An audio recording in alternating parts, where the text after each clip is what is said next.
సార్వత్రిక ఎన్నికల ఫలితాలు జూన్ 4వ తేదీన విడుదల కాబోతున్న నేపథ్యంలో ఆంధ్రప్రదేశ్లో ఎవరు అధికారంలోకి రాబోతున్నారు, ఎవరికి ఎన్ని స్థానాలు రాబోతున్నాయి అనేది ఇప్పుడు సర్వత్రా చర్చనీయాంశంగా మారినటువంటి నేపథ్యంలో జర్నలిజంలో 50 సంవత్సరాల సుదీర్ఘ అనుభవం ఉండి 12 సార్వత్రిక ఎన్నికలు చూసినటువంటి ప్రముఖ సీనియర్ జర్నలిస్ట్ నడింపల్లి సీతారామరాజు గారు మనతో ఉన్నారు.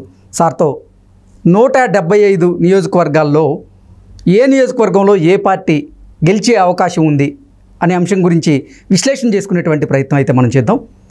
సార్ నమస్తే. సార్ నమస్కారం అండి. సార్ ఎలా ఉన్నారు సార్? బాగున్నానండి. సార్ 50 సంవత్సరాల సుదీర్ఘ అనుభవం ఉంది మీకు జర్నలిజంలో.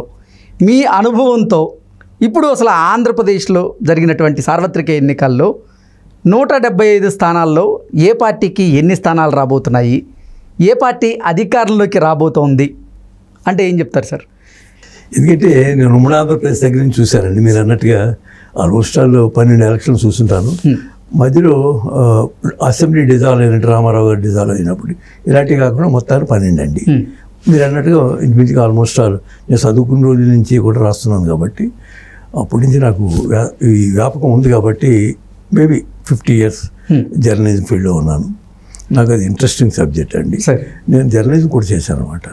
అసలు వాస్తవానికి ఏంటంటే నాకు తెలుగు అంటే చాలా విపరీతమైనటువంటి అభిమానం, ప్రేమ.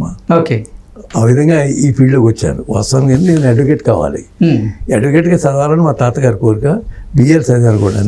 అడ్వకేట్గా కొన్నాడు కూడా పెద్దవాళ్ళ దగ్గరికి వెళ్ళి ఉండటం జరిగింది, మా కన్నాభిరాన్ గారి దగ్గరికి. అలాగే కొంతమంది తారకం గారు అని ఉండేవారు అడ్వకేట్. వాళ్ళంతా కొంచెం వాళ్ళతో పరిచయాలు బట్టి కొన్నాళ్ళే వెళ్ళానండి. అది ఆ ఫీల్డ్ నాకు నచ్చలేదు. అంచేతను తిరిగి జర్నలిజం చేయాలని ఎంఏ ఎకనమిక్స్ చేశాం, జర్నలిజం చేశాను భారత విద్యాభవన్లో. అంచేత ఈ ఫీల్డ్ నాకు ఇంట్రెస్టింగ్. ఎందుకంటే ఎక్స్పోజ్ చేయాలి సార్. ఎందుకంటే సొసైటీలో జరుగుతున్నటువంటి మోసాలు, మాయలు రాజకీయ నాయకులు చేస్తున్నాయి, అలాగే పెద్ద పెద్ద వ్యాపారస్తులు చేస్తున్నటువంటిది. సమాజంలో ఏదో ఒక మంచి పని చేయాలనేటువంటి కోరికతోటి మా పెద్దలు ఇచ్చిన ఆశీస్సులతోటి మా తాతగారు సార్ గ్రేట్ స్కాలర్ అండి. ఆయన పేరునే పెట్టుకున్నందుకు ఆ పేరు నిలపాలని. మీరు నేను సీతారామరాజు, అలాగే మీ పేరు కృష్ణుడు. ఆయన ఇప్పుడు అంచేత ఇలాగా ఒక కమిట్మెంట్ తోటి వచ్చినటువంటి ఫీల్డ్ అండి. నేను ఉమ్మడి ఆంధ్రప్రదేశ్లో ఉండగా మనకు 294 సీట్లు ఉంటాయి. అవును. అటువంటిది ఇప్పుడు 170 స్థానాలకు మనం ఇప్పుడున్నాం. ఇప్పుడు ఉన్న పరిస్థితులు భారతదేశంలో చిన్న రాష్ట్రాలు ఒక రాష్ట్రం అయ్యేవాళ్ళు. ఒకప్పుడు పెద్ద రాష్ట్రాల్లో ఒక 6వ స్థానంలో 7వ స్థానంలో మనం ఉండేవాళ్ళం. ఆ స్థానం నుంచి ఈ స్థానానికి దిగజారిపోయాం కాబట్టి ఇప్పుడు ఉన్నటువంటి పరిస్థితులను బట్టి ఇప్పుడున్న రాజకీయ పరిస్థితులు చాలా మారిపోయింది. అప్పటికిప్పటికి చాలా తేడా ఉందండి. ఎందుకంటే మనం అసలు నాకు తెలిసి చాలా బాధాకరమైన విషయం ఏంటండి, ఇప్పటికీ రాజధాని లేదండి. అసలు తెలుగు వాళ్ళు రాజరాజ నరేంద్రుడు తర్వాత, అలాగే కాకతీయులు వచ్చినటువంటి తర్వాత, అలాగే ఇతర రాజధానులు వచ్చినటువంటి 100,000 సంవత్సరాల నుంచి రాజధాని ఉన్నటువంటి రాజధాని అన్నీ పోయి కడకి రాజధాని లేని స్థితిలో, దుస్థితిలో ఈవేళ మనం ఒంటరిగా నిలబడినటువంటి పరిస్థితి చాలా ఆశ్చర్యకరం, బాధాకరం, సిగ్గుతో తలవంచుకోవాల్సిన పరిస్థితి అండి. అంచేత ఇటువంటి పరిస్థితుల్లో అసెంబ్లీ ఎలక్షన్ జరిగినాయి. గత అసెంబ్లీ నుంచి ఈవేళ వరకు ఒక రాజధాని అనేటువంటిది లేదు. మాయాజాలం తప్ప రాజధాని లేదండి. అది వైజాగ్ అడ్మినిస్ట్రేటివ్ రాజధాని, లెజిస్లేటివ్ రాజధాని అమరావతి, అలాగే అదేవిధంగా పార్టీ కోర్టుకి సంబంధించిన కర్నూలు రాజధాని, జ్యుడిషియల్ సైడ్ అని మన ముఖ్యమంత్రి గారి థియరీ అది, జగన్మోహన్ రెడ్డి గారి. నాకు చాలా అసలు ఎక్కడా లేదండి, చాలా ఆశ్చర్యం. ఇది అసలు ఏంటి, ఎక్కడి నుంచి వచ్చింది, ఎవరు పుట్టించింది ఇది అంటే దీని వెనకాల చాలా పెద్ద స్కామ్ ఉంది సార్. రాజధాని లేకుండా చేస్తే రాష్ట్రంలో భూములన్నీ కూడా ఎక్కడెక్కడ ఇది డెవలప్ చేస్తారంటే రేట్లన్నీ పెరుగుతాయి. అక్కడ ఒక పెద్ద స్కామ్ ఒకటి జరుగుతూ ఉంటుంది. అలాగే విశాఖపట్నం రాజధాని అంటే, ఎందుకంటే అమరావతి ప్రాంతంలో ఇంచుమించుగా గుంటూరు, ప్రకాశం జిల్లా, ఇలా నూజివీడు మనకి ఏదైతే ఉన్నాయో అడవులు ఏవైతే ఉన్నాయో అక్కడ ఆ ప్రాంతం అంతా కూడా ఎక్కడా ఖాళీ భూమి లేదు. బెజవాడ ఆక్రమించేసింది, అలాగే గుంటూరు ఆక్రమించేసింది, ఒంగోలు ప్రకాశం జిల్లా పక్కన ఉన్నటువంటి ఆ జిల్లా ఆక్రమించింది, ఆ పక్కన ఉన్నటువంటి పశ్చిమ గోదావరి జిల్లా. ఖాళీ భూమి అనేటువంటి లేకుండా పోయింది. ఎక్కడ ఖాళీ భూమి ఉంది ఉంటే సముద్రంలో ఉంది, లేకపోతే కొండలు అడవుల్లో ఉంది. అటువంటి అడవి, సముద్రం ఉన్నటువంటి ప్రాంతం విశాఖపట్నం. విశాఖపట్నంకి పశ్చిమగానికి వెళ్తే అంత అడవి, అరకు వ్యాలీ అన్ని పాడేరు అన్నీ తగులుతాయి.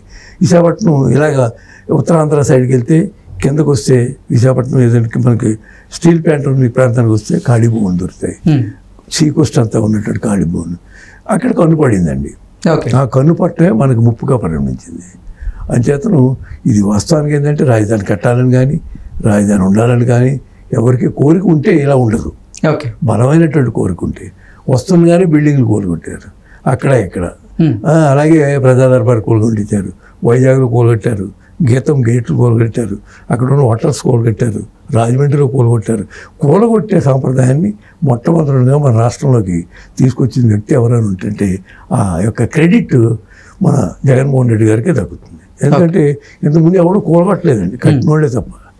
వచ్చి రాజధానులు కట్టారు, కంపెనీలు కట్టారు, అలాగే ఏదేదో పెంచుకుంటూ వెళ్ళారు. బ్యూటిఫుల్ రాష్ట్రంగా ఉమ్మడి రాజధానిని తయారు చేశారు. దానికి అందరి యొక్క సహకారం ఉంది. ఏ ఒక్కరో నేను నిర్మించిన రాజధాని చెప్పుకోవటానికి ఏమీ లేదండి, ఇది అందరి కృషి అనేది. అంచేతన ఏంటంటే ఈవేళ మనం ఇటువంటి దుస్థితిలో ఎలక్షన్ జరుపుకున్నాం. ఆ విధంగా ఒక వేవ్ వచ్చింది. వేవ్ ఎలా వచ్చిందంటే ఒక విదేశాల నుంచి వచ్చారు, కర్ణాటక నుంచి వచ్చారు, తమిళనాడు నుంచి వచ్చారు, బొంబాయి ఢిల్లీలో ఉన్నటువంటి వాళ్ళు వచ్చారు. అదేవిధంగా హైదరాబాద్లో ఉన్న వాళ్ళంతా పులోమంటే వెళ్ళిపోయారు, సంక్రాంతికి దాన్ని మించిపోయి వెళ్ళిపోయారు. రోజు 60-70 వేల కార్లు వెళ్ళినట్టు ఏదైతే మనకి ఈ చెక్ పోస్టుల దగ్గర వచ్చినట్టు రికార్డు ప్రకారం ఆ 3-4 రోజులు కూడా. అలాగే రైళ్ళు అన్నీ ప్యాక్ అయిపోయినాయి, అలాగే విమానాలన్నీ కూడా ప్యాక్ అయిపోయినాయి. అందుకే రికార్డు స్థాయిలో పోలింగ్ నమోదైంది. అది ఎక్కడ ఒకప్పుడు బెంగాల్లో జరిగేదండి, జ్యోతిబాస్ గారు వాళ్ళు ఉన్నప్పుడు. ఇప్పుడు కూడా బెంగాల్లో జరిగిన అంత అంత అంత బ్రిస్క్ పోలింగ్ ఎప్పుడు లేదు. అలాగే కరుణానిధి ఉన్నప్పుడు, ఎంజీ రామచంద్ర ఉన్నప్పుడు అక్కడ జరిగేది.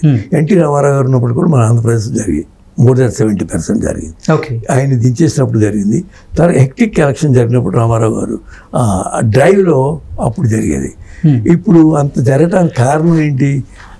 జగన్మోహన్ రెడ్డి గొప్పగా పరిపాలిస్తున్నాడు ఓట్లేసారా? ఆయన చాలా గొప్ప పరిపాలకుడు, చాలా మంచి రాజధాని నిర్మించాడని ఓట్లేయడానికి వచ్చారా? లేకపోతే ఇండస్ట్రియల్గా డెవలప్ చేశాడని వచ్చారా? ఉన్న పోర్ట్లు అమ్మేసాడు. విశాఖపట్నంలో ఉన్నటువంటి అన్ని for sale, Visakhapatnam for sale lands, కంపెనీలు అన్నీ కూడా ఎవరు వచ్చేవాళ్ళు వెళ్ళిపోయారు, ఉన్నవాళ్ళు డెవలప్ చేయలేదు. ఎక్స్పాన్షన్ అన్నీ కూడా క్లోజ్ అయిపోయింది. అలాగా ఎక్కడెక్కడో ఉన్నటువంటి వాళ్ళు తీసుకుంటే ఆంధ్రప్రదేశ్లో ఎంపీలు చేశాడు. అసలు ముఖేష్ అంబానీ సంబంధం ఏంటండి? గతంలో కూడా జరిగింది, ఇప్పుడు కూడా జరిగింది. ఆయన సంబంధించిన డైరెక్టర్ని తీసుకొని ఎంపీని చేశారు, రాజ్యసభ మెంబర్. ఇక్కడ కృష్ణయ్య గారు బీసీ సంఘం అధ్యక్షుడు, ఆయన తీసుకొచ్చేసారు. అలాగే కొంత కంపెనీలు, కెమికల్ ఇండస్ట్రీస్ ఉన్నటువంటి వాళ్ళందరినీ కూడా తీసుకొని ఆయనతో పాటు కేసులో ఉన్నటువంటి వాళ్ళు, ఆయనతో పాటు జైలుకి వెళ్ళినటువంటి వాళ్ళు ఎంపీలు అయ్యారు. ఇది ఎక్కడైనా ఉందండి? ఈ పరిస్థితి ఎక్కడైనా మనం చూసాం. రాజ్యసభకి వెళ్ళేటువంటి వాళ్ళు, అలాగే ఎమ్మెల్సీకి వెళ్ళేటువంటి వాళ్ళు ఇంటలెక్చువల్ పీపుల్, అన్నీ సమగ్ర స్వరూపం తెలుసు, రాష్ట్రం తెలుసున్నటువంటి వాళ్ళు, సమగ్ర చరిత్ర తెలుసున్నటువంటి వాళ్ళు రాజ్యసభ ఎమ్మెల్యేకి వెళ్ళేవాడు. ఒక రాజ్యసభలో వరకు భూపేష్ గుప్తా గారు, అలాగే గ్రేట్ పీపుల్ ఉండేవారు. వాళ్ళు మాట్లాడుతుంటే తత్వ వాళ్ళందరూ కూర్చునేవారు.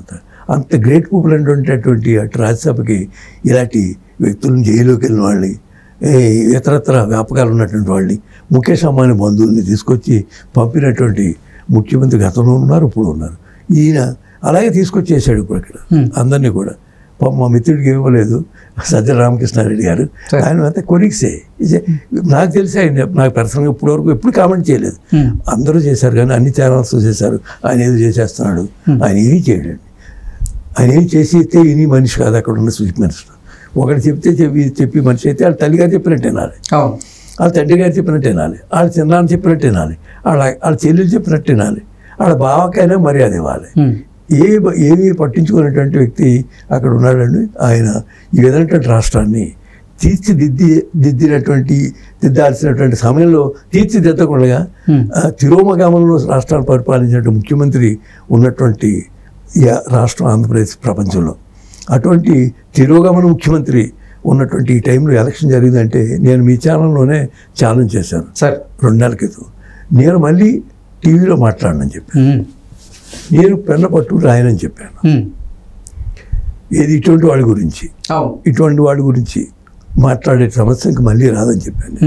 అంచేత ఏంటంటే నేను దానికి కట్టుబడి ఉన్నాను. ఎందుకంటే గెలుస్తుంది, అక్కడ ప్రతిపక్షం గెలుస్తుంది. అంటే ఎన్డీఏ కూటమి అధికారంలోకి వచ్చే అవకాశం 100%. ఎందుకంటే పీపుల్స్ పల్స్ అలా ఉందండి, యువజనుల పల్స్ అలా ఉంది, యువజనుల స్పీడ్ అలా ఉంది. ఇప్పుడు రేస్ పంద్యాల్లో ఏ గుర్రం గెలుస్తుందో కాస్తాం మనం. సార్ కాసే వాళ్ళు చాలామంది చూశాను నేను. సార్ ఆ పంట నడిపేదాన్ని బట్టి ఉంటుంది, ఆ గుర్రాన్ని బట్టి ఉంటుంది. ఓకే సార్, ఆంధ్రప్రదేశ్లో ఉన్నటువంటి 175 అసెంబ్లీ నియోజకవర్గాల్లో మీరు ఎన్డీఏ కూటమికే ఎక్కువ స్థానాలు రాబోతున్నాయి, ఎన్డీఏ కూటమే అధికారంలోకి రాబోతుంది అంటూ చెప్తూ ఉన్నారు. ఇచ్చాపురం అసెంబ్లీ నియోజకవర్గంలో ఎవరు గెలిచేటువంటి అవకాశం ఉంది? ఎన్డీఏ కూటమి అభ్యర్థి గెలిచే అవకాశం ఉందా, లేదంటే వైసీపీ అభ్యర్థి గెలిచే అవకాశం ఉందా? పేరు చెప్తే నాకు బాగా తెలుసున్నటువంటి వాళ్ళు ఉన్నారు కాబట్టి, వాళ్ళు ఉన్నారు కాబట్టి. పాతపట్నంలో వచ్చేసి వైసీపీ నుంచి రెడ్డి శాంతి, అలాగే టీడీపీ కూటమి నుంచి వచ్చేసి మామిడి గోవిందరాజు. అది మామిడి గోవిందరాజు బాగుందండి. ఓకే, మనకు వచ్చినటువంటి రిపోర్ట్స్ ప్రకారం, నేను స్టడీ చేసిన దాని ప్రకారం, ఓకే, ఇప్పుడున్నటువంటి కండిషన్స్లో అక్కడ శ్రీకాకుళం జిల్లాకు సంబంధించిన వాళ్ళు, ఆ ప్రాంతం నుంచి ఇతర ప్రాంతం వలస వెళ్ళిపోయిన వాళ్ళు ఎక్కువ ఉన్నారు. ఓకే, ఆ వలస వెళ్ళిపోయినటువంటి వాళ్ళు, పాతపట్నం నుంచి బ్యాక్ వచ్చినటువంటి వాళ్ళు, ఓటు వేయడానికి వచ్చిన వాళ్ళు అధిక సంఖ్యలో ఉన్నటువంటి జిల్లాలో శ్రీకాకుళం జిల్లా ఒకటి. నేను ట్రావెల్ చేస్తున్నప్పుడు నాతో పాటుగా ఒక ఇన్ఫోసిస్లో పనిచేస్తున్న అబ్బాయి, పాతపట్నం అబ్బాయి బై లక్, అతను అడిగితే రిటర్న్ వస్తున్నాడు వందే భారత్లో, మీద పక్క సీట్లు. నేను అడిగాను ఆయన్ని, అడిగితే మేము ఓటు ఎన్డీఏకి వేయడానికి వెళ్ళామండి, ఎందుకంటే మా రాష్ట్రం బాగుండాలని, మా రాష్ట్రం పరిశ్రమ రావాలని. మేము ఇక్కడ వలస వెళ్ళిపోయిన వలస జాతుల కింద ఉన్నాం శ్రీకాకుళం జిల్లా, ఉత్తరాంధ్ర. అంటే గత 5-6 దశాబ్దాలుగా కొన్ని వేల మంది కుటుంబాలు వెళ్ళిపోయారండి, ఈవేళ కూడా వెళ్ళిపోతున్నారు. అంచేత దాన్ని మార్పు చేయాలి, మన రాష్ట్రం బాగుపడాలనే ఉద్దేశంతో నేను వచ్చి ఓటేసి వెళ్తున్నాను. నాతో పాటుగా అందరూ వచ్చారు, నా స్నేహితులు వచ్చారని చెప్పాడు. అంచేత పాతపట్నంలో ఇప్పుడున్నట్టు సిట్టింగ్ ఎమ్మెల్యే ఓడిపోవటం ఖాయం అనేటువంటిది చాలామంది చెప్పటం వల్ల, నా అబ్జర్వేషన్ నేను తెలుసుకోవటంలో, అది కూడా ఇది ఎన్డీఏకి రావడానికి అవకాశం. సార్ నెక్స్ట్ ఎచ్చెర్ల అసెంబ్లీ నియోజకవర్గం నుంచి చూసుకున్నట్లయితే వైసీపీ నుంచి కిరణ్ కుమార్, అలాగే కూటమి అభ్యర్థిగా అక్కడ ఈశ్వరరావు గారు బరిలో దిగారు. సో వీళ్ళిద్దరిలో గెలిపేవరది అంటే ఏం చెప్తారు సార్? ఈశ్వరరావుగా ఉందండి, ఎందుకంటే అంతకుముందు అది మన స్పీకర్గా ఉండేవారు మా ప్రతిభా భారతి గారు. వాళ్ళ తండ్రి గారు కూడా ఎమ్మెల్యే చేశారు, హైకోర్టు జడ్జి కూడా చేశారు ఆయన. ఆవిడకి మంచి స్ట్రాంగ్ హోల్డ్ కాన్షియన్స్ అది. ఆవిడ ఏజ్ కొంత పెద్ద వయసు రావటం వల్ల ఆవిడ విరమించుకున్నారు రాజకీయాల నుంచి, అక్కడి నుంచి ఆ పరిస్థితిగా పోటీ చేయడానికి. అంచేతను ఆవిడకి సంబంధించినటువంటి ఆ కాన్షియన్సీ కాబట్టి, ఒక 20-30 సంవత్సరాల నుంచి వాళ్ళ ఫ్యామిలీ చేతిలో ఉంది కాబట్టి, అందరితో బంధవయ్యాలు ఉన్నాయి కాబట్టి, ఆ కాన్షియన్సీ కూడా డెఫినెట్గా కూటమి గెలుస్తుందండి. ఓకే, నెక్స్ట్ ఆముదాల వలస అసెంబ్లీ నియోజకవర్గంలో వైసీపీ నుంచి తమ్మినేని సీతారాం, అలాగే టీడీపీ కూటమి అభ్యర్థిగా అక్కడ కూన రవికుమార్, వీళ్ళిద్దరూ బరిలో దిగారు. వీళ్ళిద్దరిలో గెలిపేవరదంటే కూన రవికుమార్ మేనల్లేనండి. సీతారాం ఏంటంటే మీరు ఫెరోషియస్ పొలిటీషియన్ ఆయన సార్. ఎందుకంటే ఆయన నాకు చాలా రాజకీయాలకు వచ్చిన రోజు నాకు పరిచయం ఉంది, మంచి ఫ్రెండ్ కూడా నాకు సీతారాం. ఓకే, కానీ మన అసెంబ్లీలో ఆయన బిహేవియర్ చూసిన తర్వాత ఆయన కూడా దాని అసెంబ్లీని వేదికని ఏ విధంగా దుర్వినియోగం చేస్తాడో మనం చూసాం. పౌల్ లాంగ్వేజ్ మాట్లాడటం, స్పీకర్ అనేటువంటి చాలా ఉందతనంగా ఉండాలి. అలాగా పౌల్ లాంగ్వేజ్ మాట్లాడటం, అందరిని నువ్వు అని సంబోధించడం, రెచ్చిపోయి మాట్లాడటం, ఆ ఉందాతనాన్ని దెబ్బతీసినట్టుగా నాకు చాలా అర్థమైందండి. అలా ప్రవర్తించాడు కూడా. ఆయన కొంచెం జనరల్గా ఏంటంటే స్పీడ్ ఎక్కువ. కానీ చంద్రబాబు నాయుడు మీద వ్యక్తిగతంగా ఒప్పుకుంటే చైర్ మీద చూపించకూడదు, అసెంబ్లీలో అసలు చూపించకూడదు. ఇలాంటి ఎలక్షన్లో చూపించాలి సత్తా అంతా అని, గెలిచి చూపించాలని చంద్రబాబు నాయుడు అని చెప్పాలి. ఆయన బెస్ట్ ఫ్రెండ్ కూడా చంద్రబాబు నాయుడు నాకు తెలుసు అండి. ఎన్టీ రామారావు దింపేసిన గ్యాంగ్లో ఆయన కూడా ఉన్నాడు. సో వీళ్ళిద్దరిలో ఎవరు గెలిచే అవకాశం? ఒకేసారి ట్రైన్లో తిరిగి వస్తుంటే కూడా కలిసాం అప్పుడు ఆ రోజుల్లో. ఈ ప్లానింగ్ అంతా ట్రైన్లో జరిగింది. ఓకే, అందులో సీతారాము, యనమల రామకృష్ణుడు వీళ్ళందరూ కూడా మాట్లాడుకుంటుంటే నేను ఆయన క్యాబిన్లోకి వెళ్ళాను. ఓకే, ఫస్ట్ క్లాస్ క్యాబిన్ ఉంటే, నా పక్క క్యాబిన్ అది ఉంటే వెళ్తే నన్ను చూసి ఆగిపోయారు అంతానే. ఐ కెన్ అండర్స్టాండ్, ఎందుకంటే నేను అర్థం చేసుకున్నాను ఏం దేనికి మాట్లాడుతారు సబ్జెక్ట్ మాది. సడన్గా మానేసేసారు. దాంట్లో దుప్పట్లో టిఫిన్లు సప్లై చేసి ఏంటి మాట్లాడుకుంటున్నారంటే మన తెలుగు వాళ్ళే. మనకి నేను జర్నలిస్ట్ కాబట్టి క్లూస్ ఎలా తీసుకోవాలో తెలుసు కాబట్టి తెలిస్తే సార్ రామారావు గారి గురించి మాట్లాడుకుంటున్నారు, దింపేద్దామని అనుకుంటున్నారు అన్నాను. ఇదే కుట్ర అని అనుకున్నాను. కుట్ర అక్కడ స్టార్ట్ అయింది, రామారావు గారు దింపేసి. అందులో కుట్రలో భాగస్వామి ఆయన కూడా ఉన్నాడు.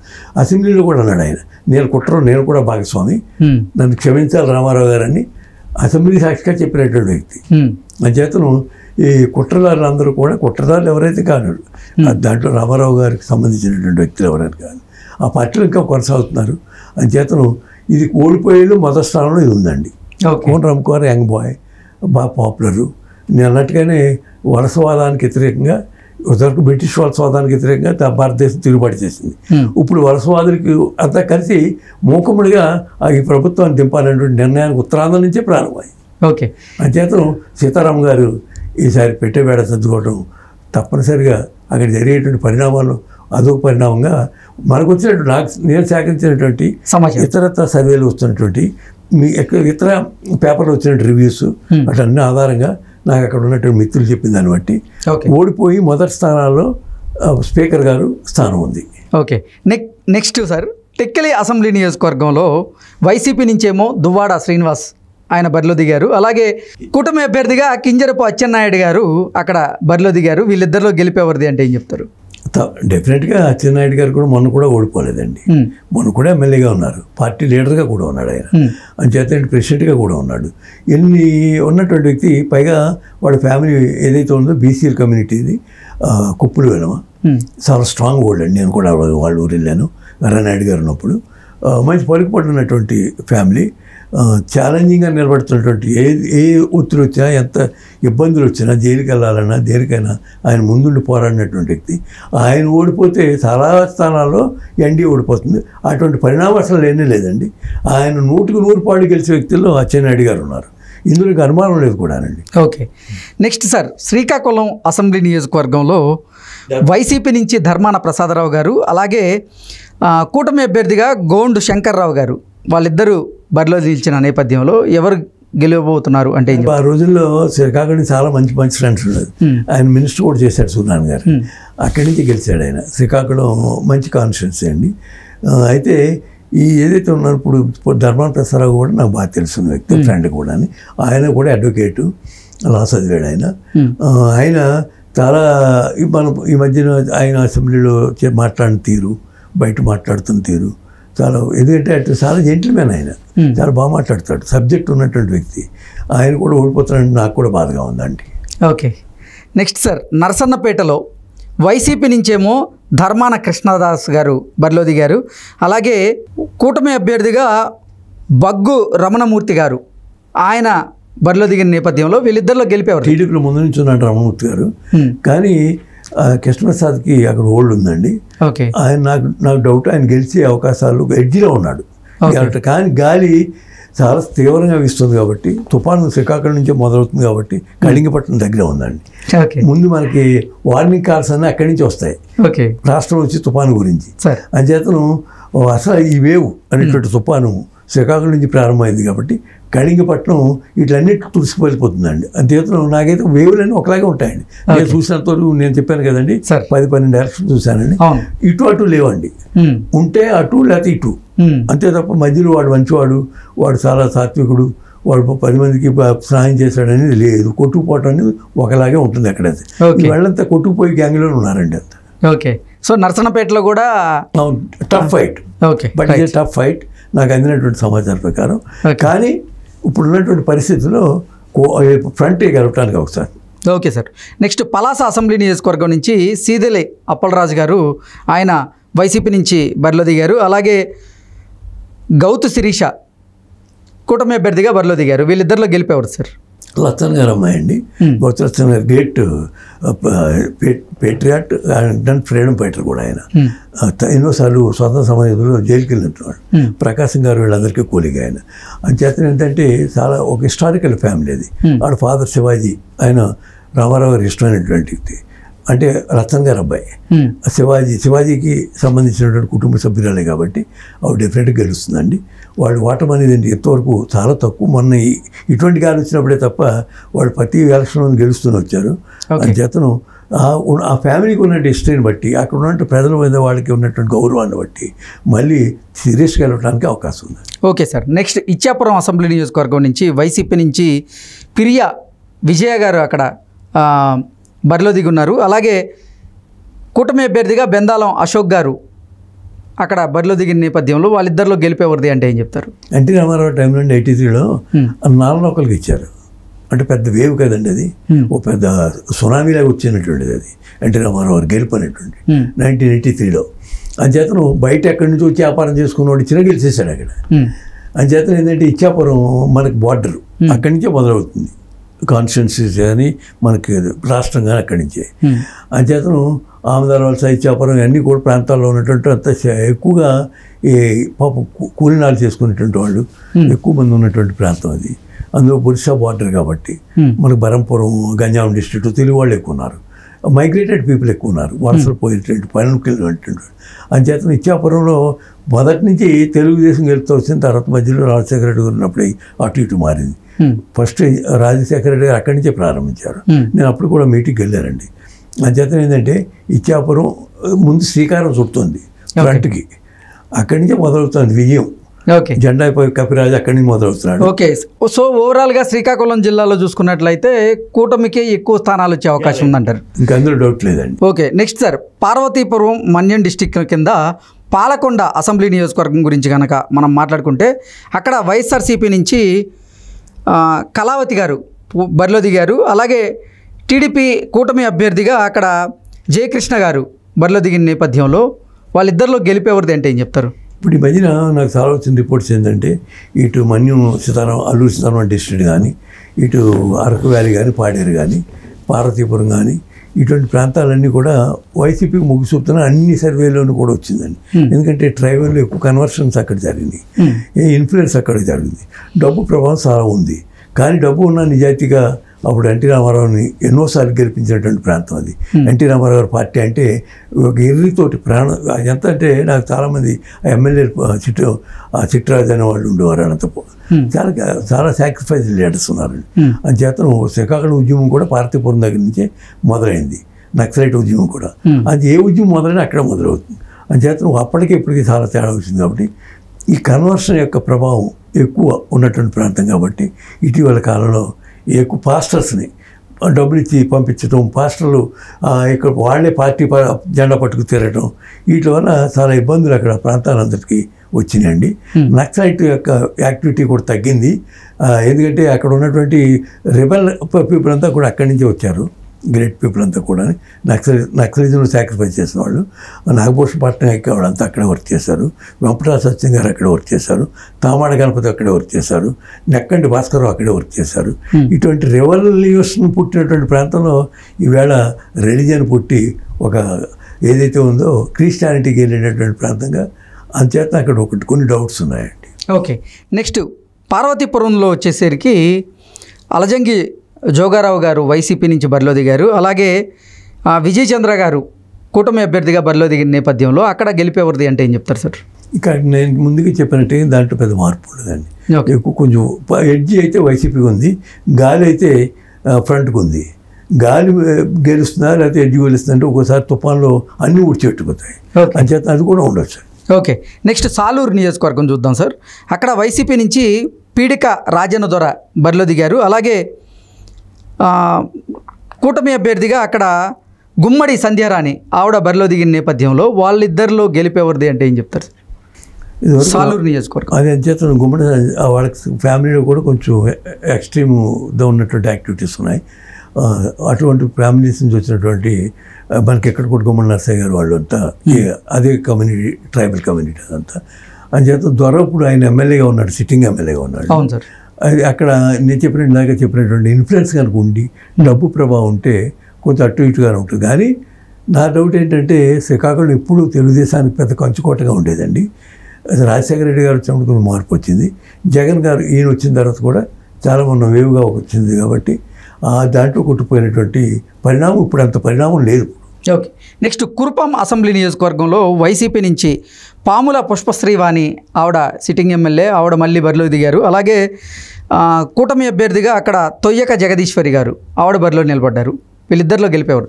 కురుపాం అనేది ఒక ఎస్టేట్ అండి, అది సార్ రాయల్ ఫ్యామిలీ ఉండేది. ఇదివరకు మనకి చంద్రశేఖర్ అది వాళ్ళందరూ ఉన్నారు.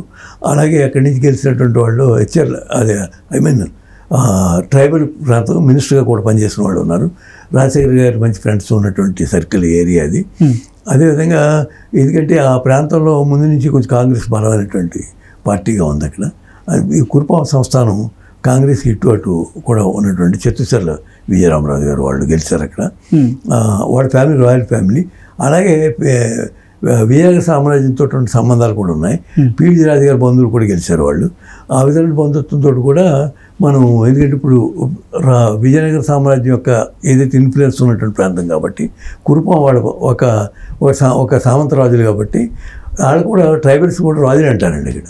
అంచేతను ఈ పీడి రాజు గారి బంధువులు కూడా, వాళ్ళ అల్లుడు కూడా అక్కడే, కిషోర్ చంద్రదేవ్, వాళ్ళందరూ కూడా అక్కడి నుంచి గెలిచినటువంటి వాళ్ళు. అంచేత నాకైతే డౌట్ ఉందండి, ఫ్రంట్కి కూడా బలమైనటువంటి నియోజకవర్గాన్ని. ఓకే, నెక్స్ట్ విజయనగరం డిస్టిక్లో ఉన్నటువంటి రాజం అసెంబ్లీ నియోజకవర్గంలో వైసీపీ నుంచి తాలే రాజేష్ గారు బరిలో నిలబడ్డారు. అలాగే కూటమి అభ్యర్థిగా అక్కడ కొండ్రు మురళి గారు బరిలో నిలబడ్డారు. సో వీళ్ళిద్దరిలో గెలిపేవారు. మురళి ముందు టీడీపీలో ఉన్నారు, మినిస్టర్ కూడా చేశారండి. అంచేత ఏంటంటే రాజం అంటేనే ఇప్పుడు మన సంస్థానాల గురించి చెప్పండి, బొబ్బిలి సంస్థానంలో భాగం అది. రాజం ఎవరైతే ఉన్నారో, బొబ్బిలి సంస్థానం బావగారు ఎవరైతే ఉన్నారో, బొబ్బిలి పులి మనం అనుకుంటున్నాం తాండ్ర పాపారాయుడు పుట్టినటువంటి ప్రదేశం అండి. మన కళా వెంకటరావు గారి ప్రాంతం కూడా అదే, రాజాం దగ్గరే. ఇప్పుడు ఎయిర్పోర్ట్ నిర్మించినటువంటి హైదరాబాద్ ఎయిర్పోర్ట్ కానీ, ఇప్పుడు భోగాపురం ఎయిర్పోర్ట్ నిర్మించినటువంటి మల్లికార్జునరావు గారు కుప్పం, అదే రాజాం ప్రాంతం నుంచి వచ్చిన వాళ్ళే. ఇలాగా ఇండస్ట్రియలిస్ట్గా ఉన్నటువంటి వాళ్ళు ఉన్నారు, రాజకీయాల్లో ఉన్నటువంటి వారు, రాజ్యాలు చేసినటువంటి ఉన్న ప్రాంతం కాబట్టి అక్కడ నా ఉద్దేశం ఏంటంటే, ఇప్పుడు ఉన్నటువంటి విజయనగరం బొబ్బిలి మహారాజా గారు బావమర్ది గారు కాబట్టి ఆయన బొబ్బిలి పులిగా ప్రఖ్యాతి పొందినటువంటి తాండ్ర పాపారాయుడు. అంచేత మళ్ళీ ఒక తాండ్ర పాపారాయుడు గెలవాలంటే తప్పనిసరిగా తెలుగుదేశం గెలుస్తుంది. ఓకే, నెక్స్ట్ బొబ్బిలి అసెంబ్లీ నియోజకవర్గం గురించి మాట్లాడుకుంటే అక్కడ వైఎస్ఆర్సీపీ నుంచి వెంకట చిన్న అప్పలనాయుడు ఆయన పోటీ చేశారు. అలాగే టీడీపీ నుంచి అక్కడ బేబీ నైనా పోటీలో ఉన్న నేపథ్యంలో వాళ్ళిద్దరిలో గెలిపేవారు. అవును, ఇదివరకు వాళ్ళ బ్రదర్ ఎమ్మెల్యేగా చేశారు, మినిస్టర్గా కూడా చేశారు, బొబ్బిలి రాజా గారి ఫ్యామిలీ. అంచేత ఏంటంటే జనరల్గా ఏంటంటే వాళ్ళకి జనరేషన్స్ మారిపోయాయండి. రాజాగారు తాతగారు వాళ్ళు ముత్తాతలకి ఆ జనరేషన్స్ ఇప్పుడు అదంతా మూడు తరాలు 4 తరాలు వచ్చేసారు. కొత్త జనరేషన్కి బొబ్బిలి అంటే ఎక్కడ ఉందని ఓ సినిమా పేరు చెప్తున్నారు, బొబ్బిలి పులి పేరు దాసనారావు గారు తీసింది. అలాంటి జనరేషన్ వచ్చింది ఇప్పుడు. అంత మందు ఇలాంటి బాబుతో అంత సినిమా బాబుతులు ఇవన్నీ వచ్చినాయి కాబట్టి అప్పటికి జనరేషన్కి ఈ రాయల్ ఫ్యామిలీస్ మీద భక్తి తగ్గిపోయింది కాబట్టి విజయనగరంలో అశోక్ గజపతి గారు ఓడిపోయారు. ప్రజలతో సంబంధాలు ఉన్నటువంటి నాయకులు ఎక్కడున్నా గెలుస్తారు. అంచేతను బొబ్బిలో అక్కడ ఉన్నటువంటి ఆయన మధ్యన ఇన్ఛార్జిగా కూడా తిరిగారు వాళ్ళ బ్రదర్స్ ఇద్దరు కూడా. అన్ని నియోజకవర్గాల యొక్క పట్టు వాళ్ళకి తెలుసు. ఇలా తూర్పుగోదావరి కూడా వాళ్ళకి ఇన్ఛార్జ్ చేశారు మొన్న. అంచేతను తప్పనిసరిగా గెలుస్తుందని నాకు వచ్చిన ఇన్ఫర్మేషన్ ప్రకారం బొబ్బిలి స్థానం కూడా ఫ్రంటే గెలుస్తుందండి. Okay, next sir Vizianagaram assembly నియోజకవర్గం నుంచి వైఎస్ఆర్సీపీ నుంచి కోలగట్ల వీరభద్రస్వామి గారు అక్కడ బరిలో దిగారు. అలాగే టీడీపీ అభ్యర్థిగా అక్కడ అదితి గజపతి రాజు గారు ఆవిడ పోటీలో నిలబడినటువంటి నేపథ్యంలో గెలిపేవారిది ఇద్దరిలో అంటే ఏం చెప్తారు? వీరభద్రస్వామి 3 సార్లు 4 సార్లు ఎమ్మెల్యే వైశ్య కమ్యూనిటీ. అంటే రాజులకి ఎప్పుడైతే గ్రౌండ్ ఇడిచిపెట్టేసేసారో, ప్రజలతో సంబంధాలు పోయినాయో, అంచేత అశోక్ గజపతి కూడా ఓడిపోవటానికి ప్రధాన కారణాలు ప్రజలతో మమేకం కాకపోవటం, ప్రజలతో సత్సంబంధాలు లేకపోవటం, ఓ రాజుగా గౌరవించడం, ఒక నీతి నిజాయితీ పడినటువంటి వ్యక్తిగా ఆయన గౌరవించడం, ఒక సామ్రాజ్యాన్ని సాక్రిఫైస్ చేసినటువంటి కుటుంబం నుంచి వచ్చిన వ్యక్తిగా ఆయన గౌరవించడం. నేను అన్నట్టుగా జనరేషన్స్ మారిపోయి కొద్ది అక్కడ ఉన్నటువంటి లోకల్గా ఉన్నటువంటి ఇష్యూస్ని బట్టి ప్రజలతో సంబంధం ఉన్నటువంటి వ్యక్తిని గెలిపించుకునేటువంటి అది విజయనగరం నుంచే పుట్టిందండి. ప్రజలతో నిత్య సంబంధాలు ఉన్నటువంటి వ్యక్తి వీరభద్రస్వామి అంటే అందరితో సంబంధాలు ఉండేవి ఆయన. లేకపోతే అశోక్ గజపతి రాజు ఓడిపోవటం ఏంటంటే నీతికి నిలబడినటువంటి వ్యక్తి, 100 పాళ్ళు ఒక సత్యం మీద ఆధారపడి గెలిచినటువంటి వ్యక్తి. ఏనాడు కూడా ఎక్కడ కూడా ఒక చెయ్యి చాచి అడగినటువంటి చెయ్యి పెట్టారే తప్ప పుచ్చుకున్న సందర్భం లేదు. అటువంటి వాళ్ళు కూడా ఓడించేటువంటి రాజకీయాలు మనకు ఇప్పుడు నడుస్తున్నాయి కాబట్టి, ఏ నీతి నియమం లేనటువంటి రాజకీయాల్లో ఉన్నాం కాబట్టి, ఏ అరాచకం ఇది అవినీతి సామ్రాజ్యం వెళ్తున్నటువంటి రాజ్యాల్లో మనం ఉన్నాం కాబట్టి మనం అశోక్ గజపతి రాజు గారు ఓటమి నుంచి తప్పించుకోలేరండి ఇప్పుడున్న పరిస్థితుల్లో. పెద్ద పెద్ద సంస్థానాల రాజులుగా ఉన్నటువంటి వాళ్ళని రాజా దినేష్ సింగ్ని ఓడించారు ఇందిరాగాంధీ టైంలో. అలాగా ఎంతోమంది పాలిటిక్స్లో సాక్రిఫైస్ చేసినటువంటి గ్వాలియర్ మహారాజా విజయరాజ సింధియా ఉండేది, ఆవిడ బీజేపీలో చాలా కాలం ఆవిడ గ్వాలియర్ తీసుకొచ్చి వాజ్పేయి గారిని గెలిపించింది. అంటే వాజ్పేయి గారు బయట ఉంటే గెలవలేరండి. అటువంటి బీజేపీ ఫౌండర్ ప్రెసిడెంట్గా ఉండి ఫస్ట్ ప్రైమ్ మినిస్టర్ అయ్యి ఇదంతా ఏదైతే ఉందో నేషనల్ డెవలప్మెంట్ ఆర్గనైజేషన్ ఏదైతే ఉందో పార్టీ ఉంది ఎన్డీఏకి అలయన్స్కి ఆయన ఫస్ట్ ప్రైమ్ మినిస్టర్ అయ్యారు. అయినడానికి ఎర్రనాయుడు గారు మంత్రివర్గంలో ఉన్నారు. ఆయన తీసుకొచ్చి గ్వాలియర్లో గెలిస్తే కానీ ఆయన గెలవలేకపోయాడు. అటువంటి సంస్థానంలో ఉన్నటువంటి మాధవరావు సింధియా కానీ ఇప్పుడు ఆదిరాజ సింధియా ఏదో జ్యోతిరాజ సింధియా కానీ వీళ్ళంతా పార్టీలు మారినా కూడా అక్కడ ప్రజలు గౌరవిస్తున్నారు. అలాగే ఇక్కడ గౌరవించేటువంటి ఆ జనరేషన్ మారిపోయింది కాబట్టి ఇక్కడ అనేటువంటి పద్ధతి వచ్చింది. ఇంకొక వాజ్పేయి గారు మాట్లాడుకున్నాం కాబట్టి వాజ్పేయి గారు ఢిల్లీ నుంచి అంత పాపులర్ లీడరు, ఢిల్లీ నుంచి గెలుస్తాడని పోటీ చేయించారు. అప్పుడు చేయిస్తే ఆయన ఓడిపోయాడు. ఎవరన్నా నమ్ముతారు అది? ఓడిపోతాడు వాజ్పేయి అంటే స్పీకరు, కానీ ఒక కమిట్మెంట్ బ్రహ్మచారి, అటువంటి ఓడిపోవాలి అనుకోము. ఏకే ఆంటోనీ చేతిలో ఓడిపోయారు. ఏకే ఆంటోనీ కాదండి, స్టీఫెన్, ఆయన ఏకే స్టీఫెన్ అని ఆయన పేరు. ఆయన చేతిలో ఓడిపోయారు. ఆయన లోక్సభలో కాంగ్రెస్ పార్టీ లీడర్గా కూడా ఉన్నారు. ఆయన బయట నుంచి వచ్చిన ఈయన బయట నుంచి ఆయన సౌత్ ఇండియన్ కేరళ నుంచి వచ్చాడు, సీఎం స్టీఫెన్. ఈయనేమో ఈయన ఉత్తరప్రదేశ్ నుంచి వెళ్ళారు, మధ్యప్రదేశ్కి సంబంధించినటువంటి వ్యక్తి. అలాగా మనం ఇక్కడ ఏది రాజా లేకపోతే వాడ గొప్పవాడ అని చుట్టాను, mood of the people change అని. ఓకే. శృంగవరపుకోట అసెంబ్లీ నియోజకవర్గం నుంచి కడుబండి శ్రీనివాసరావు, ఆయనేమో వైసీపీ నుంచి బరిలో దిగి ఉన్నారు. అలాగే టీడీపీ కూటమి నుంచి కొల్లా లలిత కుమారి, ఆవిడ బరిలో దిగిన నేపథ్యంలో వాళ్ళిద్దరిలో గెలిపేవారు అంటారు. సార్ ఇవన్నీ మనం ఇంపార్టెంట్ కాన్షియస్ మాట్లాడుకుందాం సార్.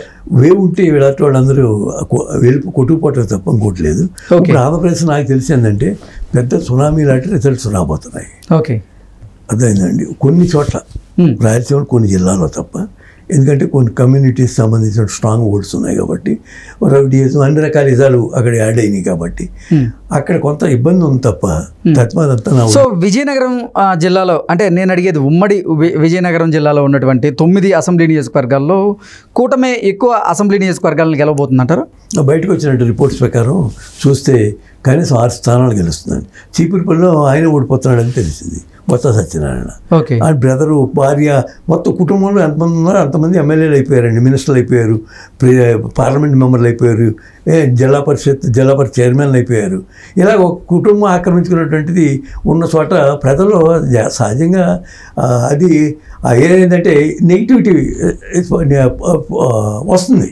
అటువంటి పరిస్థితి విజయనగరంలో కూడా ఉంది. చీపురుపల్లిలో కూడా ఎన్నాడు పదవులు పట్టుకుంటారు, వీళ్ళ కుటుంబమే చేయాలా అనేటువంటి అశోక్ గజపతి రాజుని మనం ఎలా అనుకున్నామో అలాగా ఇక్కడ చీపురుపల్లి సంస్థానం కింద అయిపోయింది. ఆయన ఒకప్పుడు సాంబశివరాజు గారి శిష్యుడు. ఆయన సాంబశివరాజు గారి వల్ల ఆయన రాజకీయాల్లోకి వచ్చాడు. సాంబశివరాజు గారే ఆయన్ని ఎంకరేజ్ చేశాడు. సాంబశివరాజు గారే సీట్ ఇప్పించారు. ఆయన మినిస్టర్గా పనిచేశాడు. 8 సార్లు 9 సార్లు ఆయన ప్రోటెం స్పీకర్గా కూడా పనిచేశారు. ఆర్టీసీ మినిస్టర్గా పనిచేశారు. వాడు అబ్బాయి ఇప్పుడు సురేష్ ఎమ్మెల్సీగా ఉన్నాడు, వైఎస్ఆర్సీపీగా ఉన్నాడు, ఆయన డాక్టర్ కూడా. అంచేతను ఇటువంటి వాడు రాజకీయాలు నడిచిన చోట గాలి ఒక్కోసారి పనిచేస్తున్నాడు, ఒక్కోసారి గాలి పనిచేయదు.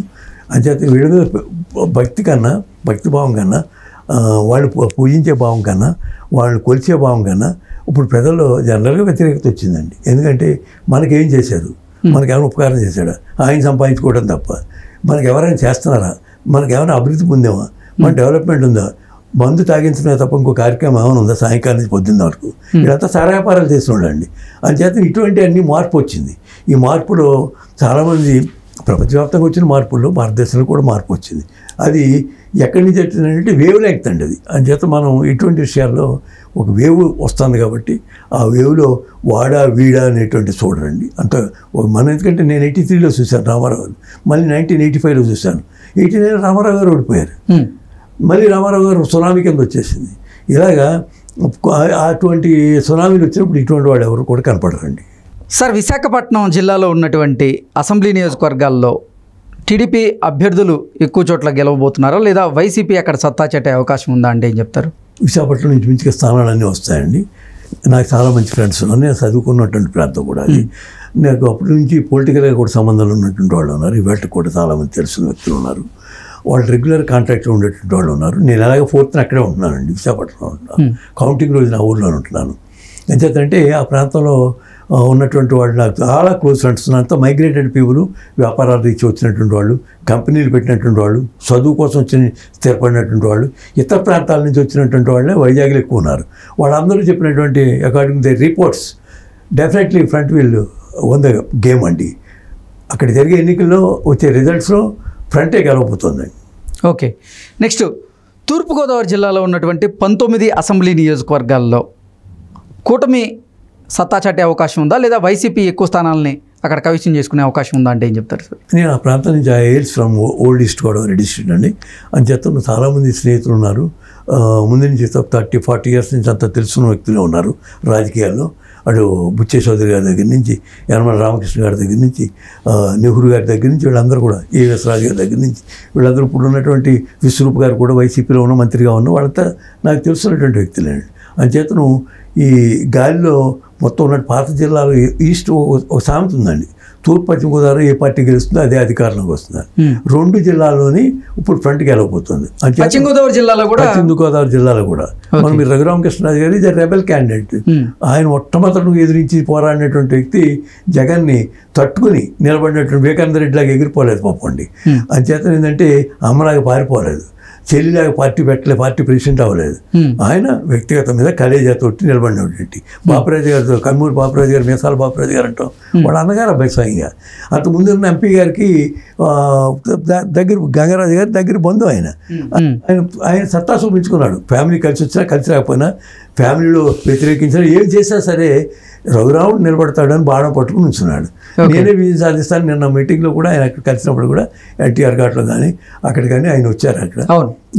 అంచేత ఏంటంటే ఈ 2 జిల్లాల్లో కూడా పెద్ద మార్పు ఉందండి. ఓకే సార్, ఏంటి అంటే తూర్పుగోదావరి జిల్లాలో, పశ్చిమ గోదావరి జిల్లాలో ఎన్డీఏ కూటమి అక్కడ క్లీన్ స్వీప్ చేసే అవకాశం ఉందా? 90% వాడు గెలిచి పొందే స్థానాల్లో 90% కూటమే గెలుస్తుంది. ఇందులో మీరు రాసి పెట్టుకోవచ్చు కూడా. ఓకే, పిఠాపురంలో పరిస్థితి ఎలా ఉండబోతుంది సార్? పిఠాపురంలో ఇప్పుడు కూటమి అభ్యర్థిగా జనసేనాని పవన్ కళ్యాణ్ గారు బరిలో దిగారు. అక్కడే ఉన్నానండి. అయితే నాకు వాళ్ళ బ్రదర్ కూడా బాగా ఫ్రెండ్. మేమంతా అమెరికా ఎన్టీఆర్ చిరంజీవి నేను కలిసి వెళ్ళినప్పుడు అమెరికాలో కూడా మేమంతా న్యూయార్క్లో ఒక 1994లో. అప్పటి నుంచి నాకు అంత ముందు నుంచి దాసనారాయణ గారి స్నేహం ఉంది. నాకు అతనంటే ప్రత్యేకమైన అభిమానం ఉంది. అంచేతను పవన్ కళ్యాణ్ కలేజా ఉన్నటువంటి వాడు. అతని వ్యక్తిగత విషయాల్లో మనం ఏ వ్యక్తిని కూడా మనం అంటాను లేదండి. అలా అనుకుంటే ప్రతి వ్యక్తి మీద ఎలా చూపించడానికి ఉంటుంది తప్ప ఎలా చూపించుకోవడానికి ఎవరికి ఉంటుంది. అంచేత ఏంటంటే అతను మంచి ఒక కమిట్మెంట్ తోటి వచ్చిన వ్యక్తి అండి. నేను సొసైటీని బాధే, ఆయనకి కులం ఆపాదించకూడదు. రాజకీయాల్లో కులాలు ఆపాదిస్తే ఎవరు కూడా సక్సెస్ కాలేరండి. ఏ కులం కూడా సక్సెస్ కాలేదు, ఇంతమంది గొప్ప లీడర్స్ కూడా రాలేరు. అంచేతను అసలు ఏ కులం సపోర్ట్ లేకుండా గెలిచినట్టు వావులాల గోపాలకృష్ణ గారు కానీ, అలాగే అన్ని ఎంతోమంది మనం ఉన్నారు, తెన్నిడి శ్రీనాథన్ గారు కానీ, మన లెక్కకు మించినటువంటి వ్యక్తులు మన రాజకీయాల్లో వచ్చి సర్వీస్ చేసిన వాళ్ళు ఉన్నారు. దయచేసి కులంతో సంబంధం లేకుండా పవన్ కళ్యాణ్ గారు గొప్ప మెజారిటీతో గెలుస్తున్నారు ఇక్కడ, మంచి మెజారిటీతోటి. నేను కూడా వెళ్ళానండి ఆ నామినేషన్స్ రోజు అక్కడ ఉన్నాను నేను.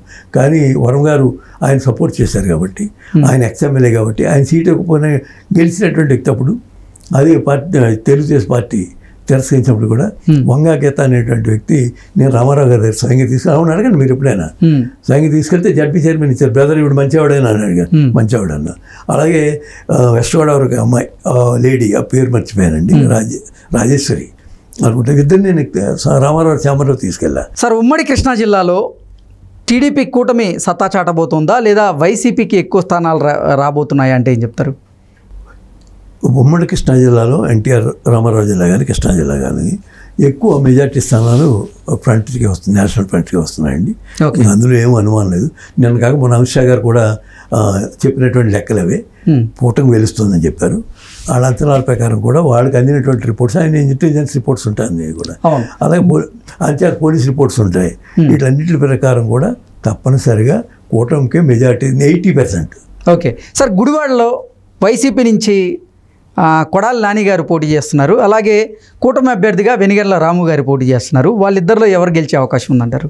నాని కన్నా ఈసారి ఎక్కువ మంది రెబల్గా జనం తిరుగుబాటు వచ్చిందండి నాని మీద. ఆయన జనం మీద తిరుగుబాటు చేశాడు, పార్టీ మీద కాదండి. అంటే ప్రజలు తిట్టడం, ప్రజలు అవమానించడం, తను సపోర్ట్ చేయకపోతే వచ్చినటువంటి తన దగ్గర తిరిగి దూరంగా వెళ్ళిపోతే వాళ్ళందరినీ పిలిచి తిట్టడం, ఇటువంటి నోటు దూల ఆయన్ని పాడు చేసిందండి. ఏంటంటే కొడాలి నానికి నోటు దూల నాని పేరుంది అక్కడ ఏరియాలో. అంచేతను కమిట్మెంట్ ఉన్న పార్టీ పట్ల కానీ ఆయన, ఎందుకంటే ఆయన కోపాల ఆయన టికెట్ ఇవ్వలేదు, చంద్రబాబు నాయుడు దూరం చేశాడు. వంశీ అంతే. ఇలాగా ఆ కమ్యూనిటీస్ వచ్చి ఆయన వ్యతిరేకించిన వాళ్ళు ఎక్కువ మంది ఉన్నారండి బయట కమ్యూనిటీస్ కన్నా. తెలుగు సో గన్నవరం నుంచి వల్లభనేని వంశీ ఓడిపోయే అవకాశం ఉందంటారు? అయితే 100% ఉందండి. ఇంకా అసలు తెలియలేదు గన్నవరం స్థానం. గతంలో జరిగినటువంటి పరిణామాలు బట్టి వంశీకి ఇవ్వాల్సినటువంటి వచ్చిన పరిస్థితి వచ్చింది. లేకపోతే అంతకుముందు విజయ ఎలక్ట్రికల్స్ వాళ్ళ బ్రదర్కి ఇచ్చారు, గెలిచారు ఆయన. రామారావు టైం నుంచి వాళ్ళ సంబంధాలు ఉన్నాయి. అలాగే విజ్ఞానరత్న గారి అబ్బాయికి ఇచ్చారు ఎంపీ, వైసీపీకి గెలిచాడు ఆయన. గెలిస్తే మళ్ళీ ఇప్పుడు తెలుగుదేశంలోకి వచ్చారు. ఇలా దూరం అయినటువంటి వాళ్ళంతా దగ్గర అయ్యారు, దగ్గర అయినటువంటి వాళ్ళంతా దూరం అయ్యారు. రాజకీయాల సహజం ఇది. ఓకే, నెక్స్ట్ ఉమ్మడి గుంటూరు జిల్లాలో కూటమి ఎక్కువ స్థానాలు గెలవబోతుందా, లేదంటే వైసీపీ ఎక్కువ స్థానాలు గెలిచే అవకాశం ఉందా అంటే ఏం చెప్తారు?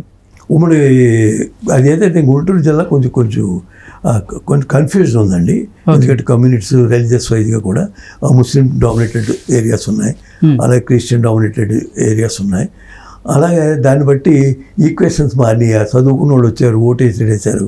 అక్కడ ఉమ్మడి గుంటూరు జిల్లా మీరు అన్నట్టుగా ఎక్కువ మంది అమెరికా నుంచి వచ్చినటువంటి వాళ్ళు ఉన్నారు, ఇతర దేశాల నుంచి వచ్చినటువంటి వాళ్ళు, బోత్ కమ్యూనిటీస్లో. సార్, రాజధాని ప్రభావం ఇప్పుడు జగన్మోహన్ రెడ్డి అమరావతి రాజధాని కాగదు, ఎగ్జిక్యూటివ్ క్యాపిటల్గా విశాఖని, అలాగే మీరు చెప్పినట్టుగా లెజిస్లేటివ్ క్యాపిటల్గా అమరావతిని, అలాగే జ్యుడిషియల్ క్యాపిటల్గా కర్నూలుని ఆయన ఎన్నుకున్న నేపథ్యంలో ఆ ప్రభావం ఈ ఎన్నికల్లో క్లియర్గా ఈ రెండు జిల్లాల్లో పడే అవకాశం ఉందా అంటే ఏం చెప్తారు? ఉండదండి.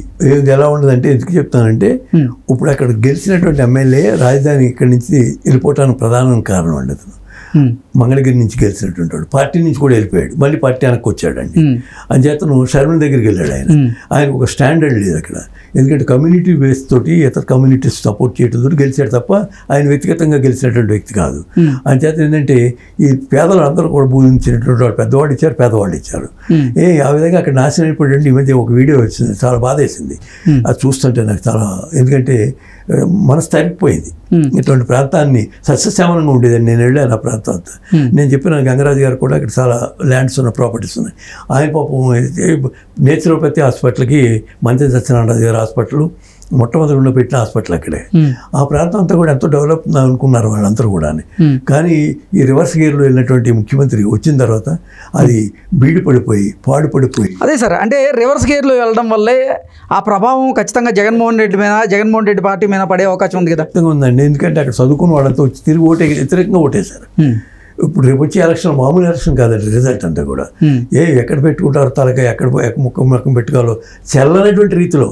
ఓకే, మళ్ళీ ఎక్కడికి ఎందుకంటే నాయకులు మనం చూసిన ఎలా మాట్లాడారు, వాళ్ళు ఎలా ప్రవర్తించారు, ప్రజల మీద ఎలా వాళ్ళు దౌర్జన్యం చేశారు, పోలీసులు అడ్డు పెట్టుకుని పోలీసు రాజ్యంగా మార్చేసినటువంటి వ్యవస్థ గత 5 సంవత్సరాల్లో మన ఆంధ్రప్రదేశ్లో చూసామండి. అంటే పోలీసు రాజ్యం పోవాలని అనుకుంటున్నారు, ప్రజారాజ్యం రావాలనుకుంటున్నారు.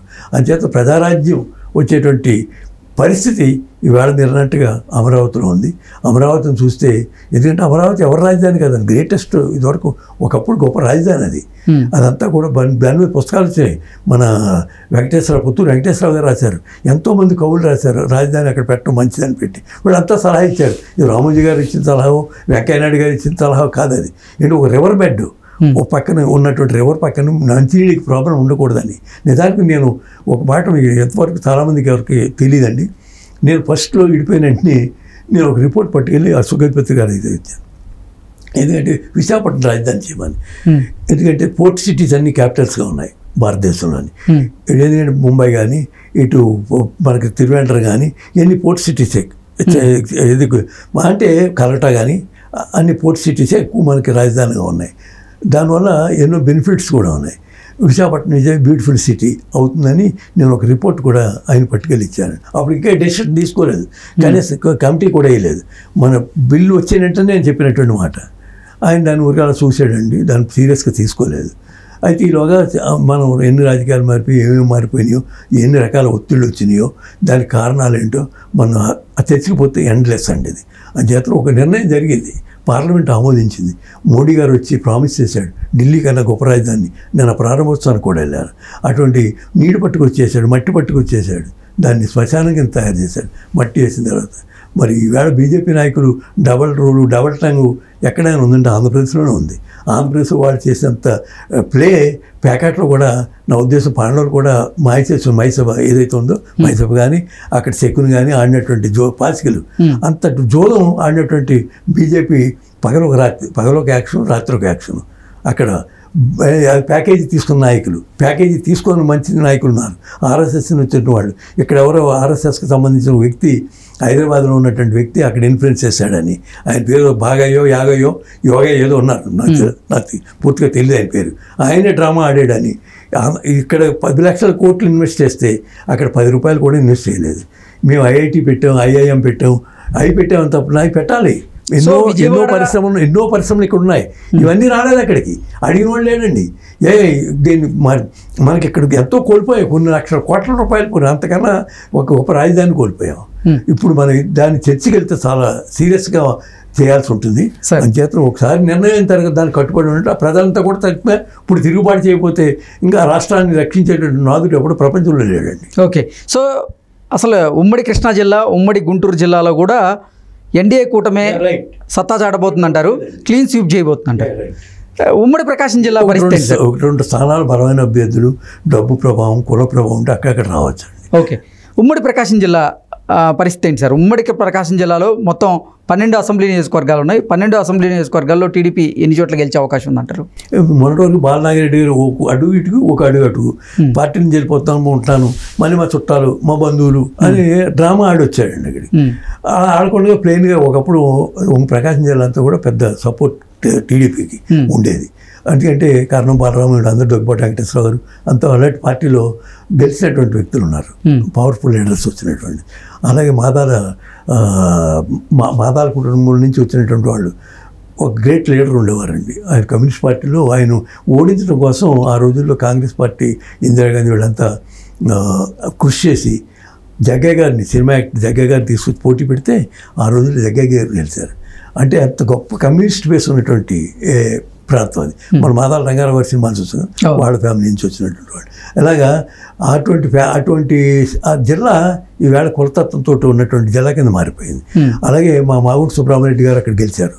ఆయన తర్వాత వెనక ఆయన అసాసినేట్ చేశారు. ఇట్స్ ఏ గ్రేట్ పర్సనాలిటీ అండి. అలాగే పార్వతమ్మ గారు వాళ్ళ భార్య అక్కడి నుంచి గెలిచారు, అసెంబ్లీకి వెళ్ళారు ఆవిడ. అలాగే వారి సోదరుడు సుబ్రహ్మణ్యరెడ్డి గారు సోదరుడు శ్రీనివాసరెడ్డి గారు సర్వీస్ ఓరియంటెడ్, వాళ్ళు సర్వీస్ చేశారు. బిజినెస్ అనేది ఎవరికి ఉంది ఇప్పుడు భారతదేశంలో? అదాని గారు వచ్చి మన పోర్టు కొనేసాడు. ముఖేష్ అంబానీ గారు మన ఇక్కడ ఆయిల్ గెయిల్లో ఆయిల్ అంతా తోడేసాడు, ఆయన మీద కేసు నడిచింది. ఇలా బయట వచ్చి దొంగలు చాలామంది వచ్చినట్టు మన దర్శనం దోసి వెళ్ళిపోయినట్టు అప్పుడు ఇప్పుడు ఉన్నారు. అంచేత ఏంటంటే అటువంటి వాళ్ళకన్నా వచ్చి సర్వీస్ చేసినటువంటి వాళ్ళు మాగుంట సుబ్రహ్మణ్యరెడ్డి గారి కుటుంబం ఆ ప్రాంతాన్ని సర్వీస్ చేసిందండి. ఆ ప్రాంతంలో వాళ్ళకు కమిట్మెంట్ తోటి గెలుస్తూ వచ్చారు. అంచేత శ్రీనివాసరెడ్డి గారి పార్టీ మార్చినా వాళ్ళు మళ్ళీ అక్కడి నుంచే పోటీ చేస్తున్నారు కాబట్టి వాళ్ళ యొక్క ఇన్ఫ్లుయెన్స్ తప్పకుండా నెల్లూరు జిల్లాలో ఉన్న కొన్ని స్థానాలు అందులో ఉన్నాయి. అంచేత గెలవడానికి అక్కడ కూడా 90% సీట్స్ అన్నీ కూడా ఫ్రంట్ గెలవబోతుందండి. ఓకే, ఉమ్మడి నెల్లూరు జిల్లాలో ఉన్నటువంటి 10 అసెంబ్లీ నియోజకవర్గాల్లో టీడీపీ కూటమికి ఎన్ని స్థానాలు వచ్చే అవకాశం ఉంది, వైసీపీకి ఎన్ని స్థానాలు రాబోతున్నాయి అంటే ఏం చెప్తారు? ఏ జిల్లాలో మీరు అడిగేది? నెల్లూరు జిల్లా మనం అది అంతా చూస్తే ఆన రమణారెడ్డి గారు వాళ్ళ కుటుంబం, ఆన వెంకటరెడ్డి గారి కుటుంబం ఇవన్నీ కలిసిపోయినాయండి. ఆన రమణారెడ్డి నాకు మంచి ఫ్రెండ్, బెస్ట్ ఫ్రెండ్.